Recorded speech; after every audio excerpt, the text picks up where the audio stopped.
Hello friends, day studies से मैं पूनम कुमारी आपका बहुत बहुत स्वागत करती हूँ। दोस्तों, हम लोग राजपूत काल के बारे में पढ़ रहे हैं और राजपूत काल से रिलेटेड जो है कई क्लासेस हो चुके हैं, जिसमें हमने क्रमशः जो है इसकी उत्पत्ति के जो संबंध में विभिन्न इतिहासकारों के जो मत है उनके बारे में हमने जाना। फिर इसके जो विभिन्न वंश है उनकी भौगोलिक स्थिति, यानी कि भारतीय मानचित्र पर, भारत के नक्शे पर उनकी भौगोलिक स्थिति कहाँ थी, वह किस क्षेत्र में शासन कर रहे थे, तो उसके बारे में हमने जाना। फिर हमने जो है इसके यानी कि उसके अगले वीडियो में जो है हमने जो है अगले वंश जो कि आपका प्रतिहार यानी गुर्जर प्रतिहार वंश थे उसके बारे में जाना। फिर हमने गहरवाल वंश के बारे में भी पढ़ा। आज जो है स्पेशली इस वीडियो में जो है हम लोग जो है चालुक्य वंश के बारे में पढ़ेंगे, जिसे सोलंकी वंश भी कहा जाता है।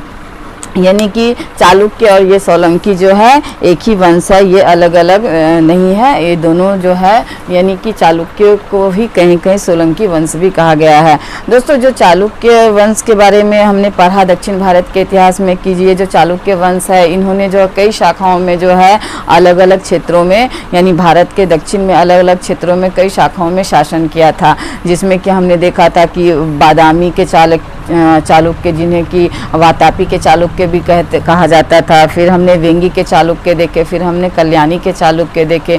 ये जो है ये चालुक्य जो है सोलंकी वंश कहलाते थे और इसे जो है अनिलवारी चालुक्य कहा जाता है। चूँकि इनकी जो राजधानी थी अनिलवार थी तो इस वजह से जो है इन्हें अनिलवारी चालुक्य कहा जाता था।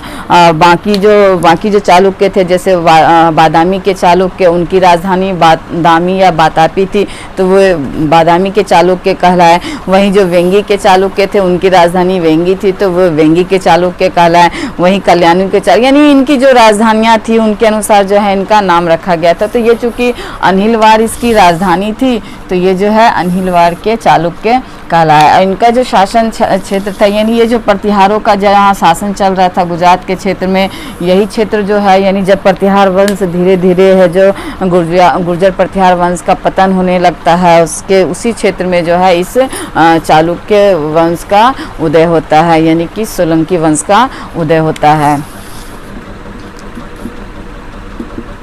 सोलंकी वंश तो जब इसका यानी चालुक्य वंश का जो यानी कि ये जो चालुक्यों की ये शाखा है अनिलवारी शाखा कहलाता है। इसके जो संस्थापक है ये मूलराज थे, यानी मूलराज के द्वारा जो है इस सोलंकी वंश की जो है स्थापना की गई थी, नींव डाली गई थी। और इस मूलराज के पश्चात यानी मूलराज के तो छोटे से पैमाने पर इस राज्य की नींव डालता है, स्थापना करता है, किंतु इसका जो प्रमुख शासक है वो भीम प्रथम माना जाता है। यानी कि मूलराज के बाद कई शासक आए किंतु वह जो है इनका कार्य इतना महत्वपूर्ण नहीं रहा जो कि इतिहास में वो जानने योग्य हो या उससे प्रश्न आते हैं। तो ये प्रश्न ज़्यादातर जो है ये भीम प्रथम से आता है। तो ये भीम प्रथम जो है दोस्तों ये इस वंश का बहुत ही प्रतापी और महान शासक रहता है। और ये भीम प्रथम जो है इसका शासनकाल जो है आपका 1022 से 1064 के आसपास माना जाता है। और यह जो है जैन धर्म का अनुयायी रहता है। यानी कि जो सोलंकी शासक जो थे ये ज़्यादातर जो है इस वंश के शासक यानी कि जैन मतानुयायी थे, यानी जैन धर्म के संरक्षण भी देते थे और जैन धर्म को मानते भी थे। किंतु इनके शासनकाल में अन्य धर्मों को भी यानी फलने फूलने का मौका दिया गया था। सभी धर्मों के प्रति ये लोग जो थे सहिष्णु भावना रखते थे और ये जो है मूल रूप से किंतु जैन धर्म को मानने वाले थे। अब जो है इनके समय की प्रमुख विशेषताएं हैं जो इनके शासनकाल में जो कार्य किए गए इनके द्वारा, उनसे जो प्रश्न पूछे जाते हैं एग्जाम्स में, उनके बारे में जो हम लोग जानने का प्रयास करते हैं। तो इनके शासनकाल की एक बड़ी विशेषता रहती राजा भोज पर आक्रमण। दोस्तों, ये जो भीम प्रथम रहता है अपने साम्राज्य के विस्तार के क्रम में, यानी जब यह शासक बनता है तो सबसे ज़्यादा जो है ये अपने साम्राज्य का विस्तार करता है। यह बहुत ही पराक्रमी और शक्तिशाली शासक रहता है। तो ये क्या करता है कि राजा भोज पर यह जो है आक्रमण करता है और यह जो है कलचुरी शासक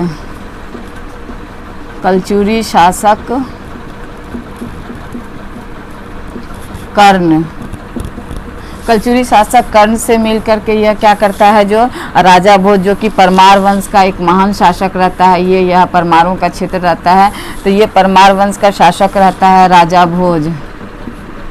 राजा भोज इस पर क्या करता है कि ये जो है आपका कलचुरी शासक कर्ण और ये जो है भीम प्रथम मिल करके जो है दोनों मिल करके राजा भोज पर आक्रमण करता है, और राजा भोज जो है इन दोनों के मध्य में स्थित रहता है। तो क्या होता है कि दोनों तरफ से जब आक्रमण होता है तो ये राजा भोज जो है आपका हार जाता है, राजा भोज हार जाता है और इसकी राजधानी पर जो है यह भीम प्रथम जो है कब्जा कर लेता है। तो इसके शासनकाल की ये विशेषता रहती है कि ये राजा भोज पर जो है यह विजय प्राप्त करता है, जो कि परमार वंश का एक महान शासक था।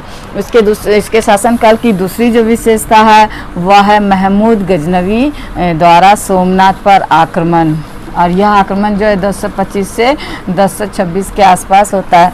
दोस्तों हमने मोहम्मद गजनवी वाले वीडियो में देखा था कि किस प्रकार जो है मोहम्मद गजनवी के द्वारा जो है भारत पर 17 बार आक्रमण किया जाता है, यानी लूटपाट के मकसद से वह भारत पर आता है, उसके विभिन्न क्षेत्रों पर आक्रमण करता है, वहां से लूटपाट मचा करके चला जाता है। तो जो उसका 16वां जो आक्रमण रहता है 1025 में, वह यह 16वां आक्रमण रहता है और यह जो है गुजरात पर आक्रमण करता है। तो जब गुजरात के इस क्षेत्र पर यानी आक्रमण करता है मोहम्मद गजनवी, यानी सिंध प्रांत पर विजय प्राप्त करने के बाद क्या करता है कि यानी सिंध के बाकी क्षेत्रों को लूटने के पश्चात क्या करता है कि वह जो है गुजरात पर आक्रमण करता है। जब गुजरात पर आक्रमण करता है तो उसका मूल टारगेट रहता है ये सोमनाथ का मंदिर, क्योंकि उस काल में जो है मंदिर जो है यानी धन संपदा जेवर सोने गहने सारे से भरे रहते थे, यानी कि संपत्ति का मुख्य केंद्र होता था।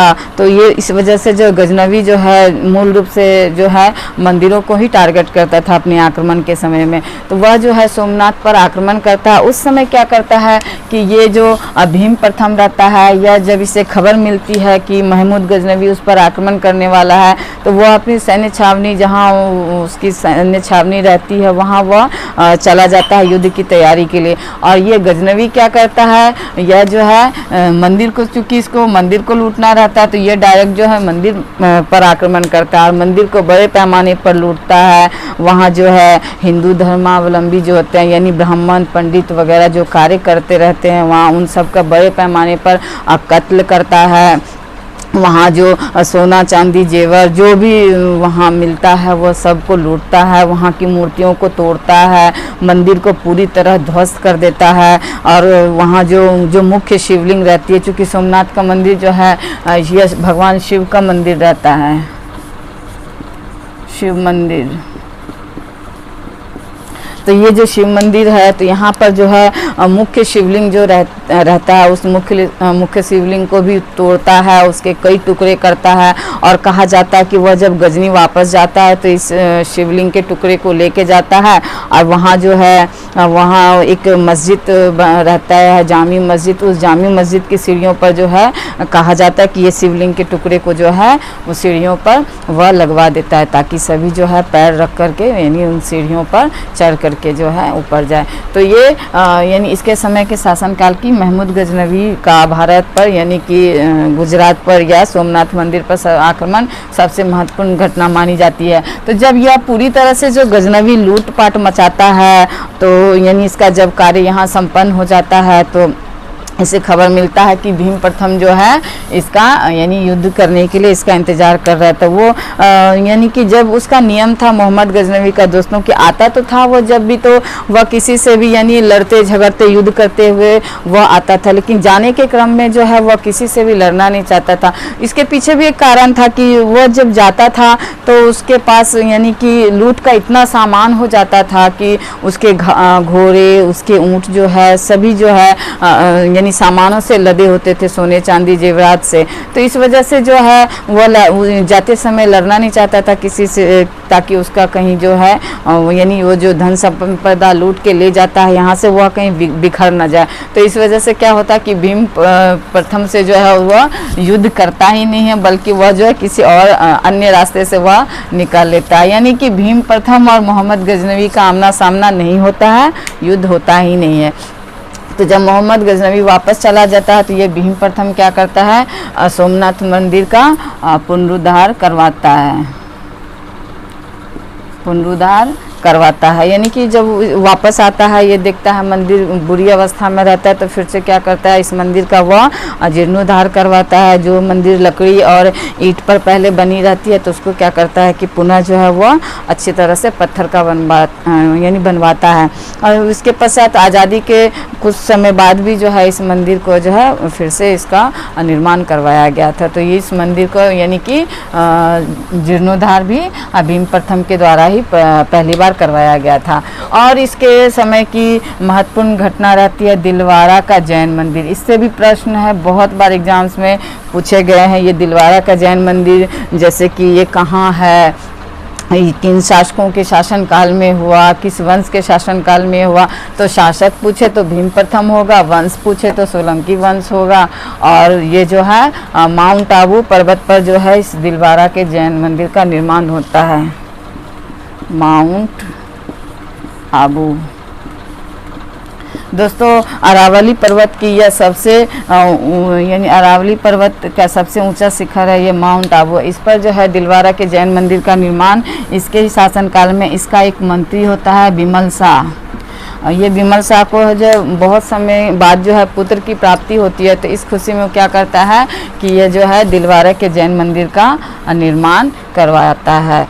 तो दिलवारा का जैन मंदिर का जो निर्माण है इसके शासनकाल की एक महत्वपूर्ण विशेषता मानी जाती है। तो इसके शासनकाल में हमने देखा कि राजा भोज पर आक्रमण, फिर महमूद गजनवी द्वारा इसके समय में सोमनाथ पर आक्रमण, फिर दिलवारा के जैन मंदिरों का निर्माण। तो ये तीनों चीज़ इसके शासनकाल की ये तीनों कार्य महत्वपूर्ण है। इससे जो है एग्जाम्स में प्रश्न अक्सर पूछे जाते हैं।